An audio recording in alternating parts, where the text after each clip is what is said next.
It's Sunday, March 13th, 2016, and this is the Product Mentor Talk. Today we're joined by one of our mentors, Jonathan Berg, Director of Product Management at Schoology, to lead a talk on working with designers. So for those of you who might be joining us for the first time today, along the bottom of your screen here, what you are seeing are mentors and mentees from the Product Mentor program. And also we open this up to everybody else out there to be able to ask their questions. So what we're going to quickly do is just do some quick introductions around the room. So first I'm going to start with you, Melissa. So just say who you are, a little bit what you do, and whether or not you're a mentor or a mentee. Hi, my name is Melissa Hatter. My 3- and 6-year-old are about to interrupt this broadcast, so I apologize for that. And I am a mentor. Excellent. And Lonnie. Hi, my name's Lonnie Rosenbaum. I'm a mentee in this program, and I'm a product manager at a company called Booker in New York City. And Jonathan. Hi, my name is Jonathan Berg. I'm a Director of Product Management at Schoology, and I'm a mentor in the Product Mentor program. Excellent. And so as Jonathan gives his talk on working with designers, feel free to ask questions, and the way you ask your questions, submit your questions to us, is you go to theproductmentor.com/live, post your questions there, and as they come in, I'll jump in and pass them on to our mentor during the talk in fairly near real time. I just look for a good moment where he's gasping for air, and that's where I jump in. And a little bit about myself, I am Jeremy Horn, aka the Product Guy, and I'll be moderating here today. And with all that said, let me hand it over to you, Jonathan, to take it away. All right, thank you, Jeremy.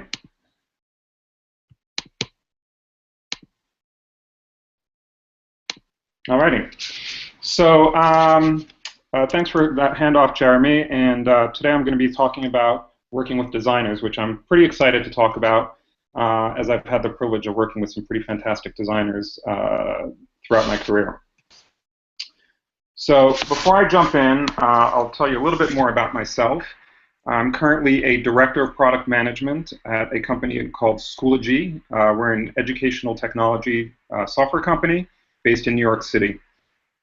So I've been working in various capacities, building projects for close to 20 years, and in product management for over 10. In my experience, I've spanned some pretty different companies. I've been in companies as small as about 18 and very much startups in a few different cities in a few different countries. I also spent 8 years at American Express, so I've got some experience in some much larger companies with more formal workflows and processes as well. As I said, I was also in a number of different countries. And definitely during that time, I've had my share of successes and some challenges as well, and I'll be drawing on some of that today. Now, as I said, I've had the privilege of working with some terrific designers, and frankly, most of those collaborations were very productive, and I really did learn quite a bit from working with individuals over the course of my career, even before I was in product management. But there were definitely times when that relationship could get confrontational, where there's been some friction. And I think as product managers, we're trained to focus on customers, we're trained to focus on business value, and we're out there to build the best product that we can. And of course, one of our core skills is communication. And yet somehow, when we sit down and we work with the team, and in particular when we work with designers, I've noticed that sometimes we forget some of those things. We maybe throw them out the window. And we just tell them, I've already figured it out, just go ahead and do this. And that's really unfortunate. So hopefully some of those pitfalls that I've encountered you can benefit from today. So in preparation for this talk, I did a bit of a search in the internet, and I spoke with some of the designers that I've worked with in the past. And one thing that's striking, and it's unfortunate, is when you look up designers and product managers, most of the articles that you find are about how these roles come into conflict with each other. And oftentimes it's because there's a fair amount of overlap in the overall goals, particularly when you're talking about product managers and UX designers. So it is a shame that there are that many challenges in terms of how this collaboration can run, especially when there's so much opportunity. So for instance, I came across one article in a director of product management who thought that the UI designer, and I quote, should shut up and simply draw the interface based on his wireframes. So I know a lot of designers have encountered that situation. And on the flip side, the designer thought that the product manager should just deal with boring spreadsheets and really shouldn't stick his nose where it didn't belong. And in fact, some of the articles go further and they suggest that particularly product managers and user experience designers, that those roles should be merged on the premise that basically they're both focused on understanding the user and finding the most appropriate solution to their problem. So, those opinions exist out there, and there are cases, I think, where, smaller teams, where there's not a lot of room for different roles and specialization, where it makes sense to have one person who's flexible enough to cover those different roles. But the truth is that product managers and designers come in many forms and have a lot of different background and experience. And in reality, those roles really complement and strengthen each other. So when things go well, the collaboration between the product manager and the designer is really more than the sum of its parts, with a result that looks a lot better than either the product manager or the designer really could have come up on their own. And ideally, not only are you coming up with a great result, a great product, but you're learning each other along the way so that you get sort of a deeper understanding of what the other is bringing to the table, and you're able to anticipate and work better over time. So really that's the purpose of this talk today, is to help you create successful relationships and collaborations by pointing out some of the things that I found work well and also some of the pitfalls that have been shared with me and that I've observed. So specifically, I'm going to focus on a few different areas. And along the way, we'll cover some of the do's and don'ts that I've seen work. So one, we'll talk a little bit about context. Then I'll spend some time talking about sharing and iterating, and this is actually a really big theme. We'll talk about defining clear goals, both business goals and user goals, identifying constraints and sort of effective ways and ineffective ways to provide feedback. So let's start with the context. So as I mentioned, there's different types of designers, and we work in different types of situations. And so the way that we should work with designers shouldn't be a one-size-fits-all kind of a thing. In fact, it varies considerably depending on the situation. So in some relationships, in some cases, the relationship will be more formal. For instance, if you've hired an outside design agency, there are going to be specific milestones that are contractual. Things really need to be documented ahead of time. And then sometimes when you work with in-house teams, the relationship can be a little bit more fluid. There's just a lot more flexibility there. But that doesn't eliminate the need to still go through some of these, think through the process in more formal ways so that everyone's on the same page. And there are also a number of different design disciplines. And different designers have different combinations of those skills. So, like us product managers, designers are trained to understand and solve problems, but they come at it with different experience and different training. So some of the skills and training that designers have include visual design, right? So this is, with this, that they'll maybe make, use that to create comps and mock-ups. Really think about the use of color, placement, and that sort of thing. You've also got graphic design, which sometimes is a little bit more static, sometimes it's more interactive, but again, very much use of color. User experience is a big one, and it's a very hot topic these days. Or interaction design. This is often more where you're working in grayscale or wireframe level, and you're really focused on the flow and the process, and really how you're trying to get from A to B. Other designers have a stronger background or experience with information architecture, thinking about the overall structure of the site, the overall structure of the content. User research is another big one. So some designers are more experienced and more adept at going out and talking to customers and conducting interviews, doing usability testing.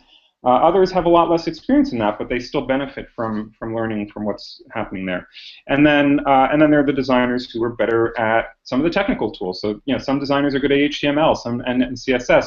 Other designers not so much, and they're going to work with things like Photoshop or some of the tools that maybe create flatter prototypes.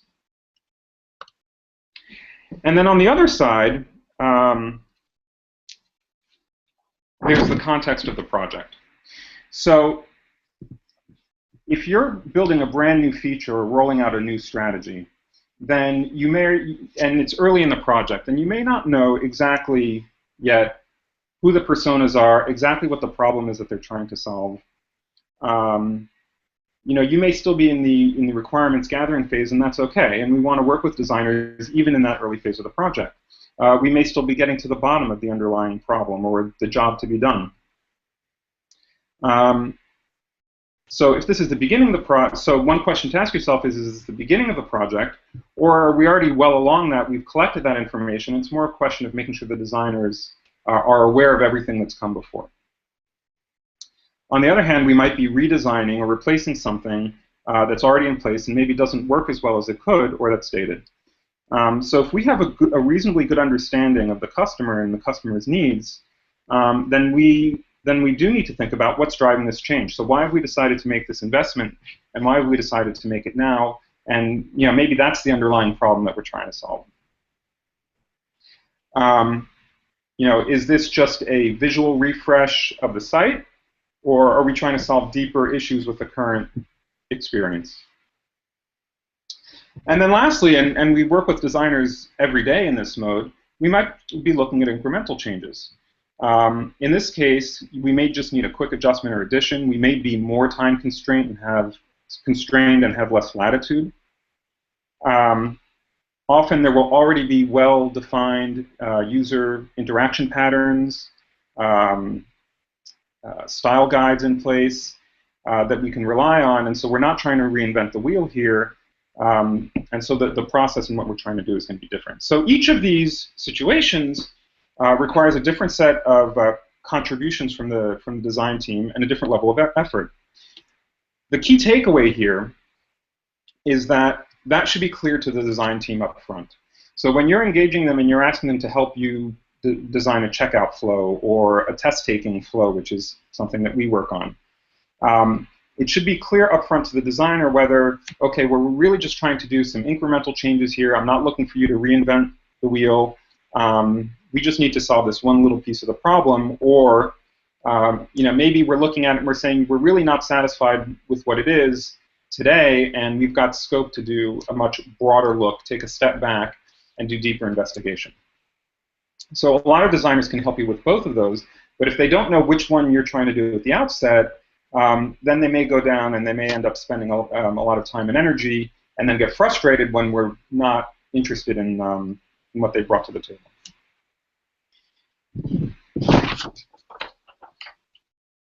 Okay, so that brings me to my next point, which is about sharing. As product managers, we're accustomed to stakeholder management. We're accustomed to communication. That's one of the tools in our toolbox. But oftentimes, we under-communicate with our design teams. And this is actually one of the most common complaints that you'll come across from designers, is that they feel that they're working with incomplete information.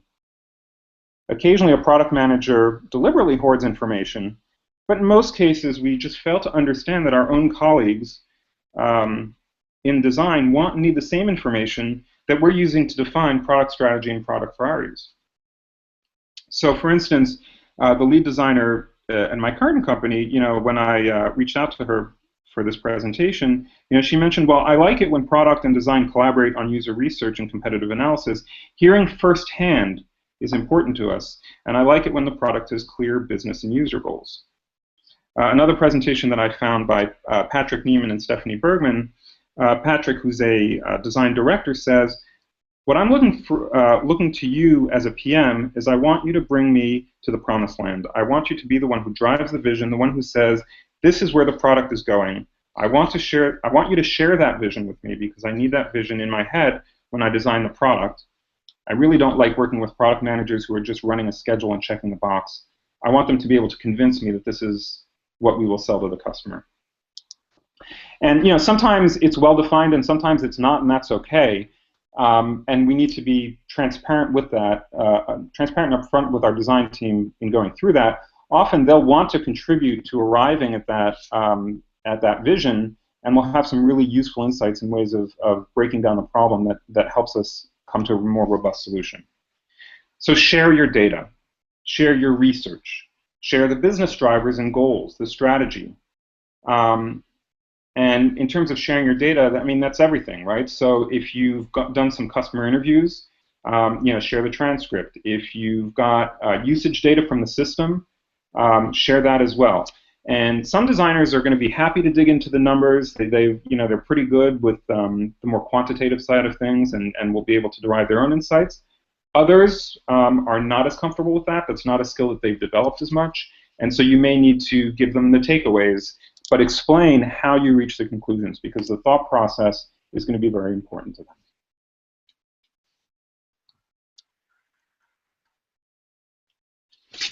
Okay, so by now I think most people have heard about Lean. This is a picture of Steve Blank, who's one of the founders of the Lean movement. And he was famous for saying, or is famous for saying, that you need to get out of the building.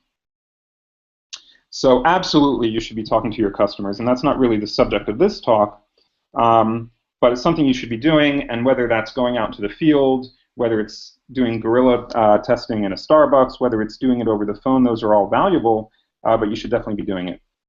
And when you speak to your customers, right, it's always a good idea to not only take notes, but make a recording if you can, whether that's an audio recording or a video recording. It's going to help you, and chances are you're going to want to review it later on. But if you make that recording and you can share it with your design team, they'll appreciate it, because they'll be able to hear directly from the user firsthand how they've expressed their needs and challenges, their jobs to be done.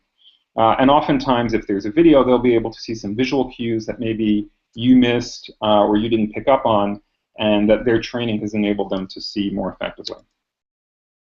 But better yet, include the designers in the data gathering process.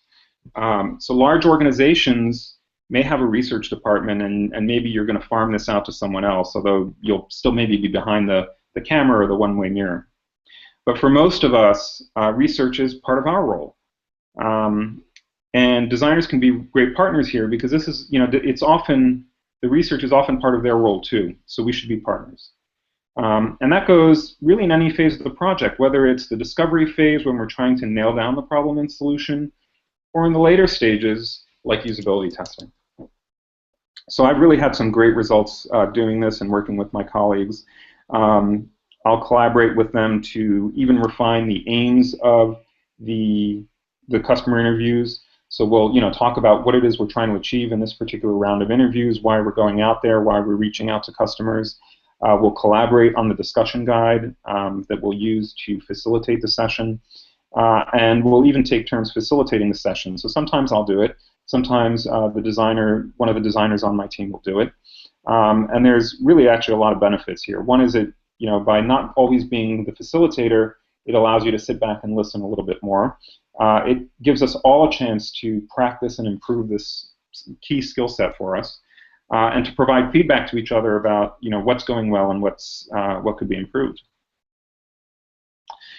They also provide an extra pair of eyes and ears, and so, as I said before, they in real time, and they'll be able to prompt you. They may spot things that you've missed, and so it is critical that not only that you do this and you collaborate going into the research process, but that afterwards you take the time, you debrief.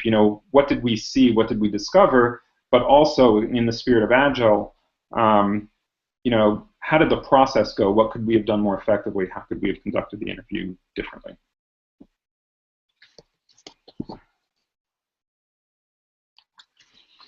Okay, so one of the frustration, and this is a big one as well, is that requirements keep changing. And requirements do change, right? As product managers, we know this, particularly in an Agile world. But what's important, I think, is how we manage and communicate those changes and where we are in the process. And I mentioned before about thinking through what part of the process you're in is really an important step and an important groundwork in communication. So for instance, this frustration can manifest itself when the design team is involved too late in the process. And so we may say, we may arrive and say, okay, this is what we need, and it looks like this, and yeah, we've done all the research, we understand the problem, all we need to do is now is execute on it. And then what happens is the designers will start to look at it, and they'll find all these things that we missed, right? And that's normal because they're looking at it with a different set of eyes, and they're going to a different level of detail. And then we end up losing time because we think we're moving forward in the project, or we think that we're ready, we're at that stage, and we have to go back and maybe rethink some of our core assumptions or go back to earlier steps because we involved the design team too late in the process. Ironically, we hear the same feedback sometimes when they're involved too early in the project, and that's more because maybe we haven't made clear, where we see ourselves in the process and the kind of participation that we're expecting. So there are times when, where we are reaching out to the design team early and we're saying, look, we're going out, we're going to do some user interviews, we're going to maybe do some quick mocks and try and get feedback. But if the design team doesn't understand where we are and what we're trying to achieve, they may feel like we're changing requirements because they thought that the project was more defined when we first reached out to them. Yeah, sometimes your objectives and your targets are well defined and you know clearly and you can explain clearly, and other times not. So what's interesting is if you've ever worked with an agency, you've probably had to complete a project brief. And the project brief includes things like what's the goal of the project, who are the customers or what are the personas, what is their problem or what's your understanding of their problem, if you're using jobs to be done, what's the job that they're trying to achieve. Who are the stakeholders in the project? Who's making the decisions? And what are they interested in terms of results from the project? And how are you going to measure success? So again, that helps us understand why this project is important and why we're doing it in the first place. So in the early phases of the project, the brief might be more general, but the more you can tell and explain and put into words, where you are and what your current understanding is, the more that will help your colleagues. And in any case, involving them early will help you iterate and improve the product definition. You'll rarely get all the details right the first time. So at the beginning, you'll share the high-level objectives. You'll work with designers through multiple alternatives. They'll help identify the questions that need to be resolved. And as you work through the process, you will revisit some of your early assumptions, right? This is kind of that whole build, measure, learn approach that we talk about in Lean. But in the end, you will end up with something that is higher fidelity and doesn't have to change as much as you get into the implementation part of the project. So that iteration and thinking through that, thinking this not in terms of waterfall, but even working with the design team, that iteration is really critical to the success of the collaboration.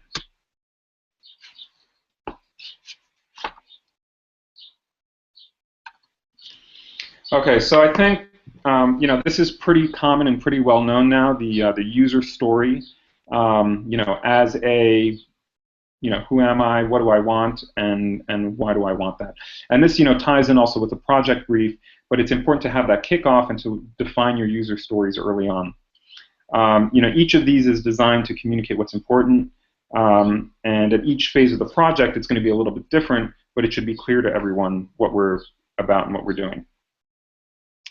And in fact, for me, this whole notion of the user story, or in some cases the jobs to be done version, which is more scenario-based, is so important that when I deliver onboarding for new individuals at our company for the section related to product and engineering, regardless of the role of the incoming employee, I actually take them through the user story and why we think about things in terms of user stories, why it's so critical that we understand the why and not just the what they think they need.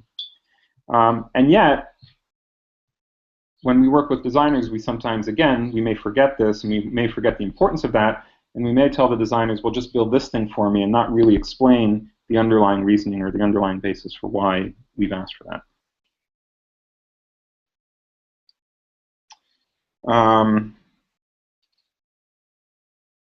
Another thing to think about is the acceptance criteria, and making sure that the acceptance criteria for your stories are written from the user's point of view. Again, your design team are trained and they're thinking about how to the user perspective and being advocates for the user. So the more you can put things in terms of their needs, their objectives, their goals, it will really help them. If there are internal needs, business needs, they need to know that too, because that can also impact the flow and what it is that you're trying to get the user to achieve. So let's look at some examples of that, and specifically thinking about the needs, not the solution.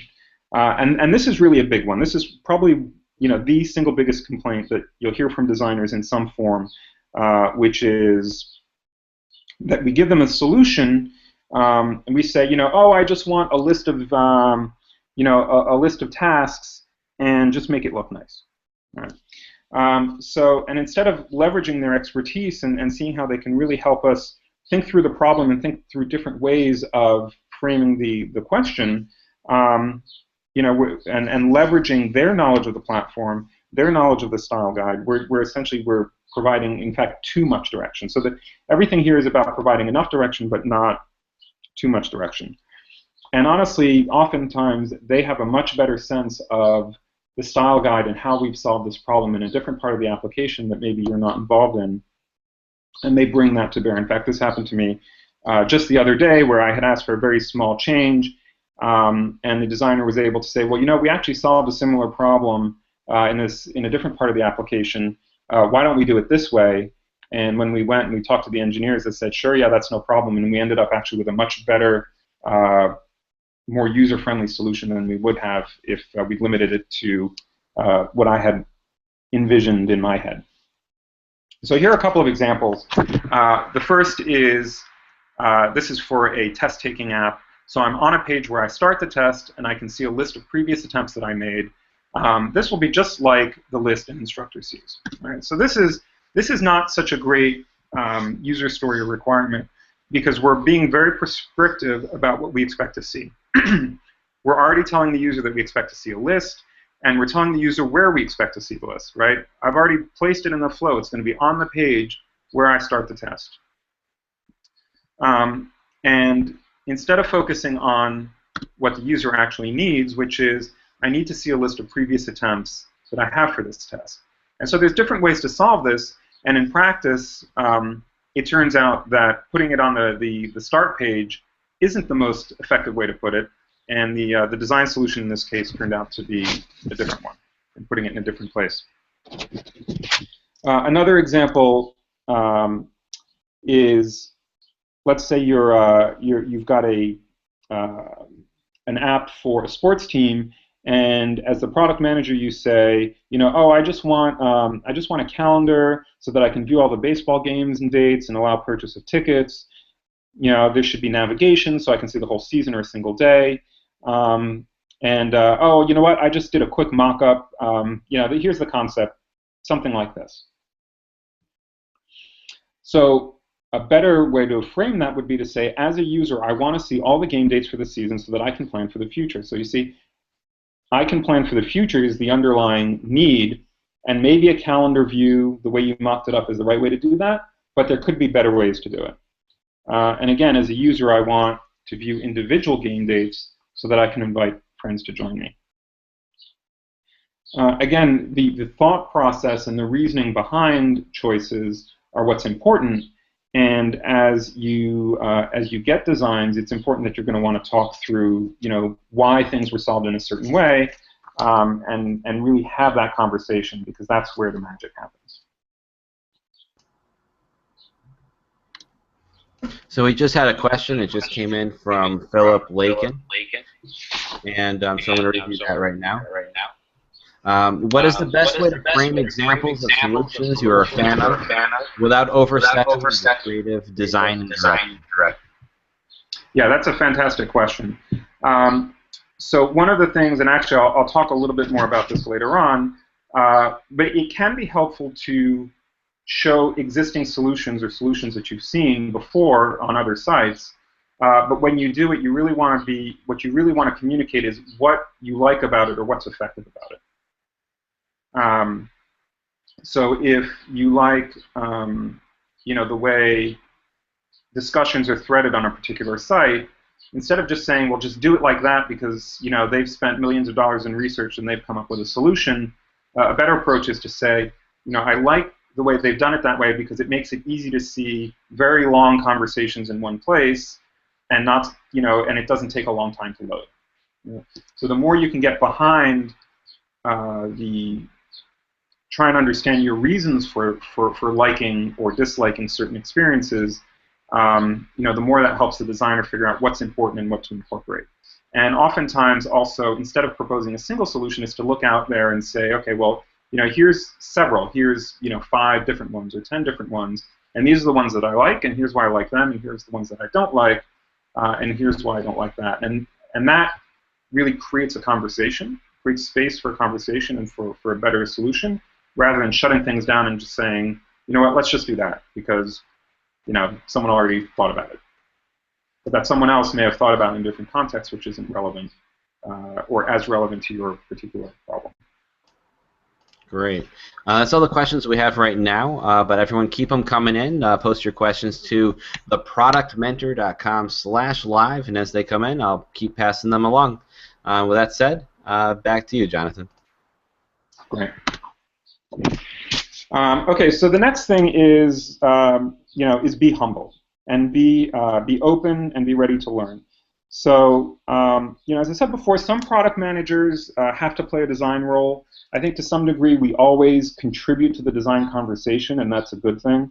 Some product managers, either because it was out of necessity or out of interest, have learned to use various design and prototyping tools, whether it's Photoshop, Sketch, Omnigraphal, Azure, or any number of other tools.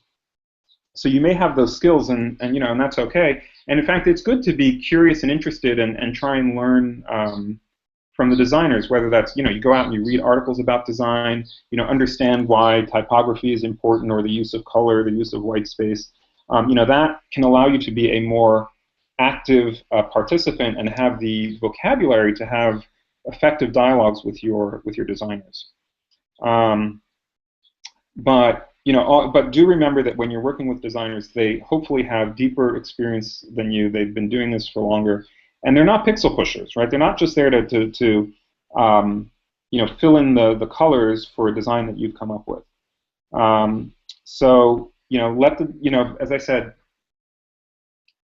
explain the needs. Let the designer come up with a solution or multiple solutions, and really look at it and try to understand it. And if you have questions, ask. Right? You don't assume that you have to have all the answers, and don't assume that you know better. But really engage in that conversation and try and fine-tune the designer. Work with the designers to identify what's working and why, and maybe what's not working, and again, why. So we have another question that just came in. This one's from Steph. And Steph is asking, how important do you think pixel perfection is? For designers, it's often essential, but devs can see it as a time suck. Any advice on how to bridge that gap? Yeah, that's a fantastic question, and in fact is a great lead into my next slide, so thanks for that. So yes, I've definitely worked with designers who are obsessed with absolute pixel perfection. They want the site to be gorgeous, and it's because they care. At the end of the day, it really comes back to there are times when that's appropriate. There are times in the project, there are times in the product when that's appropriate, and there are other times when it's not. Managing that relationship ends up being about communicating where we are in the project and when it's appropriate to do it and when it's less appropriate to do it. I worked with a designer at a previous company where he was very passionate. He was a fantastic designer, but he would get very frustrated when his designs wouldn't come to life the way he had imagined them and the way he had designed them in the design tools. So what we did there is we worked to, the 80-20 rule to get sort of the basic functionality so that we could have something that we could test, that we could usability test and get the right feedback from customers, but then made sure that we left time for the designer to sit down with the engineer and really sit down together and, and make those changes or prioritize those changes. In that case, I typically had to time box it because, otherwise we probably could have spent a very long time. But it allowed the designer the scope to prioritize what he thought was most important and get through as many of those things as possible, and without involving a lot of process, creating tickets and having to describe everything, where sometimes it's easier just to sit down and say, okay, let's make this adjustment here. And then they could also see what they were asking for. So some of those changes they would ask for would be trivial, and other things look trivial, but in fact required a lot of work on the engineering team. And so by doing that, they had a better sense of what they were asking for and were able to be involved in making those trade-offs. Great, great. So keep the questions coming in to theproductmentor.com/live, and back to you, Jonathan. Okay. So, which brings me to my next slide about constraints. So, at the again, this really comes back to communicating to the design team what's important and what's important at what point in time. So there are times in your project where, as we just said, pixel perfection is important. You're building a product where it needs to be gorgeous, it needs to be differentiated in the marketplace. You're competing with customer expectations that expect a very high level of polish, and it's appropriate to do that. But there are other times, we know as product managers that there are other constraints that we also need to take into account. And for the most part, designers can understand that if you sit down and you explain to them and you sort of put it in context.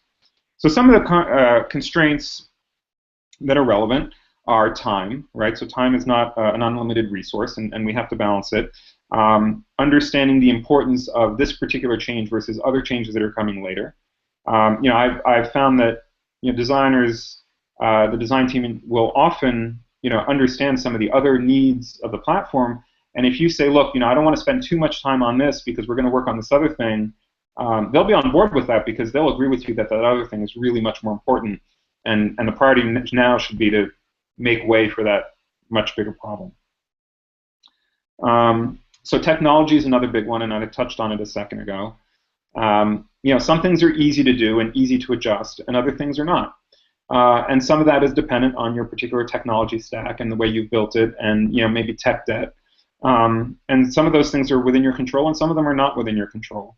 And so sometimes you need to make those trade-offs. And I think designers, in my experience, they definitely understand that if they have the context, if they're allowed to, ask questions, and if they're allowed to work directly with the engineers, which, certainly the last few companies that I've been at has always been the case. So other constraints are money, obviously, budget. The availability of customers. So sometimes we want to talk to customers, but it can be difficult to reach them, particularly in an enterprise setting. Sometimes it's very easy and you've got strong relationships. Other times it can be more difficult to schedule things and people are very busy. Style guides or adherence to particular visual language. This is one actually that oftentimes the designer will help you out more than the other way around.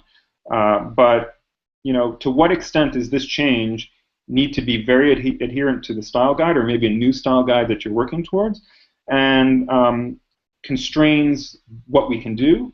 And in what cases, can we be a little bit more flexible, and the adherence is not as important now, which maybe opens up some other avenues either to do something more quickly and easily, or to do something more innovative as well. So, understanding whether we're in a phase where we can be innovative and break the rules a little bit and try something new and riskier, or when we need to play it safe and just go with what we've already got.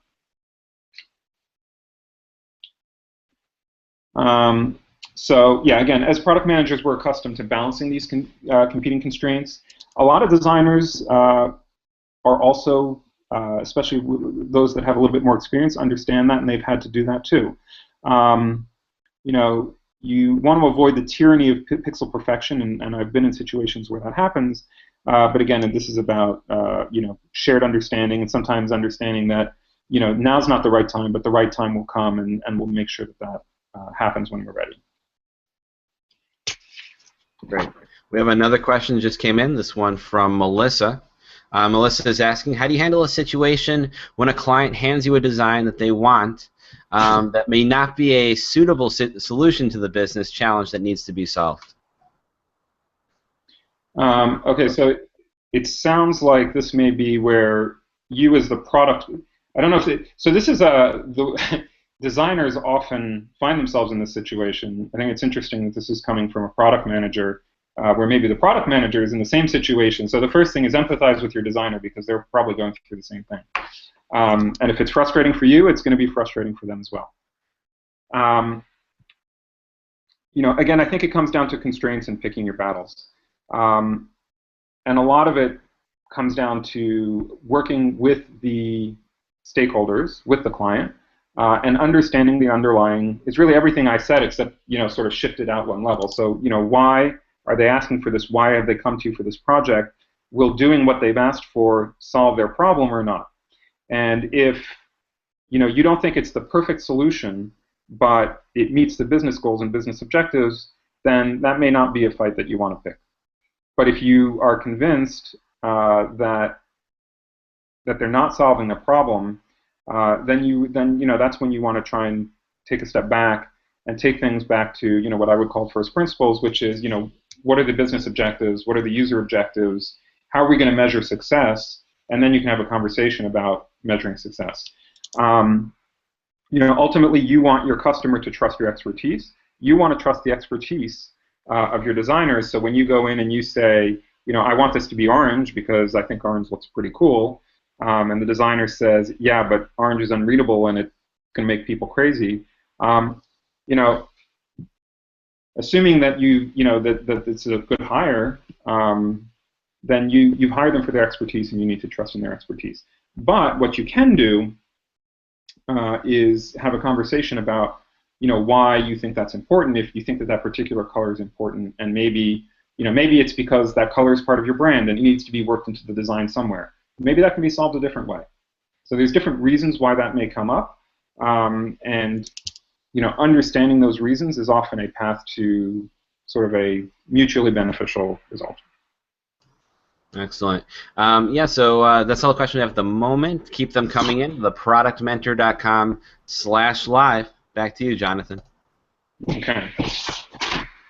So the next one is another fan favorite, which again, a nice segue from the previous question, which is, well, there's a general category of make it this way, right? Make it blue, make it white, make a button that does this. But this is one that came up with a designer I worked on a number of years ago, and this one is sure to get your designer very frustrated and upset and maybe turning colors. You say, make it pop. And I was once working with a designer, and I asked her, what's the most frustrating thing you have? And this by far topped the list. Often in the context of, oh yeah, this design is good, but can you find a way to make it pop? Or I want the same thing, a different color. Just do this. Another version of this, maybe a little bit more concrete, is, oh, can you make it like Twitter but a different color? Or just move the icon to a different place. And the real issue with this is that, first of all, make it pop isn't really very specific. Make it pop means a lot of things to a lot of different people. And it's not constructive criticism. And really, when you're delivering criticism, when you're delivering feedback on a design, you want to make it constructive. In all likelihood, the designers put a lot of thought into the elements on the screen, on the design, in response to the needs you've expressed. So, maybe you haven't expressed the needs right, and it's, good first check on yourself to see whether you've missed something.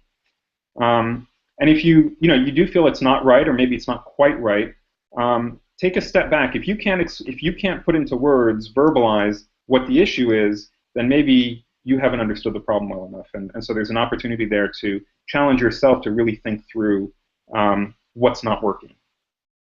And certainly if you can't put it into words, it's going to be very difficult for someone else to understand what the issue is. So, some different ways to think about it, different ways to express it, is you could try to say, well, I'm trying to evoke a particular emotion. I want it to be warmer. I want it to be more welcoming. Or I want something that evokes an edginess, or that's going to appeal to someone who's into extreme sports. You know, relating back to personas, to emotions, to what you're trying to convey or not convey or avoid. I want it to feel secure, for instance, and you know, that can lead to a conversation which can be a lot more productive. Or maybe you're looking at it and you say, you know what, it's I feel a little bit overwhelmed, or you designed it so that the eye is drawn over here, but my eye is drawn over there. You know, maybe I'm just one user, you know, but that is the impact it's having on me. If there's a big disagreement there, then you know, you can maybe show it to a few other people, and you know, see how they react to it. Right. The easiest way to do that first is to walk around the office, and I can't tell you the number of times I've done that. And then beyond that, you know, obviously showing it to customers or guerrilla testing is always an option. Oftentimes that doesn't necessarily require a lot of planning. Just, you know, get up, get out of your chair, go downstairs, spend an hour, come back up, and move on. So yeah, takeaway: don't ask them to make it pop. Really. Okay, and this next point is about adapting your style. So product managers, you know, we come from different places and different disciplines. Some of us are quite analytical, others less. Oftentimes, you know, out of where we've come from or out of necessity, we've become adept at looking at tables of numbers and spreadsheets and planning documents. But you know, those are not always the artifacts that are most comfortable for designers. You know, oftentimes they'll like to work much more visually, sketch on the board, sketch on a whiteboard, you know, write post-it notes and move them around. So adapt. You know, work through that process if it's not your natural process. And you know, really balance the Excel documents or the spreadsheets with some of these more visual tools. So, another question just came in from Philip, and Philip is asking, what are some good upfront questions and/or conversations to see if a designer is a good fit for your project? And he's asking also best practices for researching their prior work. So a few things. I think it's helpful to, as with any hire, you kind of need to figure out what you know, what your need is, right? Are you looking for someone? You know, if you're making the hire and you're the primary decision maker, you probably want someone with more experience. If you're looking for someone essentially at a more junior level, chances are you've got some designers on your team that are going to be able to help you through that process, or maybe even lead the process, and you become a contributor to the design or to the hiring decision. You know, they will help you. You'll have some opinions about looking at their portfolio, which you should definitely do, but they will also have their opinions, and they will definitely be looking at it through a different lens. Definitely, you know, think about, you know, what's important to them.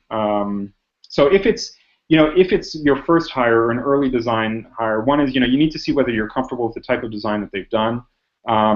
Probably better if they've got a variety of designs under their belt, and not just one style, because if that style isn't exactly what you want, you know, maybe they'll be a little bit less flexible. You know, depending on the medium that you're in, I would definitely encourage you to work with someone who's familiar with the patterns, the design patterns and the interaction patterns. So if you're working on a website, you know, take someone who's done a bunch of websites before, not necessarily someone who's written a bunch of Android apps. On the flip side, if you're trying to build an Android app or an iOS app, and those two are not necessarily the same, you know, take someone who's done that before, because the expectations of users in those environments is not the same. The patterns are not the same. And someone who tells you that, oh, I can just, you know, take this website and dump it into an Android app, you know, you're going to get a subpar experience. So definitely, you know, look if their work is relevant. And then, you know, as with a lot of other interviews, you know, see whether you can work with them. See whether there's a good give and take. See if they're going to be open to feedback. See if they are going to be the type of person who says, who's going to be intransient and say, well, if you don't like my way, I won't work with you, right? You really want someone who's going to be able to engage in constructive debate, constructive discussion to bring out the needs, to bring out the requirements, and get to a shared understanding, as opposed to enter into a head-to-head conflictual relationship. Great. And the next question comes from Sam Cross, and Sam is asking, what are some passive metrics? In other words, not directly asking the customers that product managers can use to test design assumptions, color scheme, spacing, font, etc. So I'm not sure I understood the question. Passive schemes to achieve what? To evaluate Sam's asking for passive metrics to validate different design decisions. Basically, he's looking for not directly asking customers if they like it or what they feel about it. He's looking for, I guess, more metrics you could collect otherwise, or I don't know if you have other ideas on the metrics. Well, again, I think you need to think about what's important to the product, right? So at the end of the day, the design, the visual design, and I think maybe this is where there's a little bit of a disconnect or a little bit of confusion. Design is not just visual design. It's not just the colors and the placement of the buttons, although that's part of it for sure. The user experience, the interaction, the workflow, the information architecture, all of those are part of the design, and all of those are considered with a goal to achieve the objectives of the product. So ultimately, your metrics are the same metrics that you have for your product. If you're trying to get something that converts more sales, then that's your metric. If you're trying to get something that gets that gets a lot of likes or is popular in the App Store because it goes viral, you kind of need to think through your hypotheses about what's going to drive that, and then at the end of the day, the test is whether you achieve those results. If you're trying to get people to into a process, or you're trying to get your customer satisfaction scores up, whatever the metric that you care about is the metric for the design. And again, having that conversation with the designer, not just saying, hey, I want this and I want it to look pretty, but I'm trying to achieve this overall metric for my product, helps them understand what's important and where they should be spending their time, as opposed to, sometimes that's pixel perfect and sometimes it's not. Excellent. Very cool. So out of questions at the moment, so keep them coming in, theproductmentor.com/live, and back to you, Jonathan. Okay. So I will kind of bring it all together, wrap it up by saying that product managers and designers, at the end of the day, we have a common goal, and that common goal is to do everything that we can to create an excellent product with an amazing user experience design. I think most product managers would agree, and certainly designers would agree, that that is what we're trying to achieve. But we come at that with different training, different background, different skill sets, and that's good. So saying that the product manager is responsible for the what and the designer is responsible for the how, while it's a convenient shortcut, doesn't really reflect the richness and the overlap and what both roles can contribute in the conversation. When things go well, you're really leveraging each other's strengths and you're covering each other's blind spots, through your different point of view. And ultimately, it's the user and the business that should be the winners when we're producing those amazing products. So, remember, define clear goals for the clear goals for the business and communicate those, and the user goals. Involve the designers in the process of coming up with those to the extent that it makes sense. Be collaborative as much as possible on the user research, on the design. Be clear about constraints. Be clear about what is movable and what's not movable. If it has to be done by a certain date, designer needs to understand that, and they're gonna take that into account also in their own work. Constructive criticism. So avoid providing the solution as much as possible. Focus on expressing the need. Definitely ask questions and give criticism, but try and make it constructive. And remember that this is an iterative process. I think where most of us are past waterfall. And so the design process shouldn't be any more waterfall than anything else. It should be iterative. The build, measure, learn, or however you're doing it, should flow between product, design, engineering, and all the way back and around. And ultimately, I think this comes back to hopefully all designers want to work with you. They want to help you succeed. They want to help the product succeed. And this is about helping them help you, helping them make the product and you successful. I've listed a few of the articles that I looked at when pulling this together. So the slides will be available after the presentation, and I encourage you to go and read through some of these. I think there's some interesting points of view and interesting perspective. There's one on this page as well. This last one's interesting. It's some quotes from some designers that this individual asked about. And so I'll end it there and just say that you can find me on the Product Mentor, and this is my LinkedIn. If you want to connect with me, just send me a note. Let me know that you heard the talk, and I'd be happy to connect with you on LinkedIn. Outstanding, outstanding. Thank you again to our speaker, Jonathan Berg, Director of Product Management at Schoology, for today's discussion on working with designers. I really, I think, great perspective, especially with respect to a lot of the responses to a lot of the questions that the audience asked. I really like that a lot.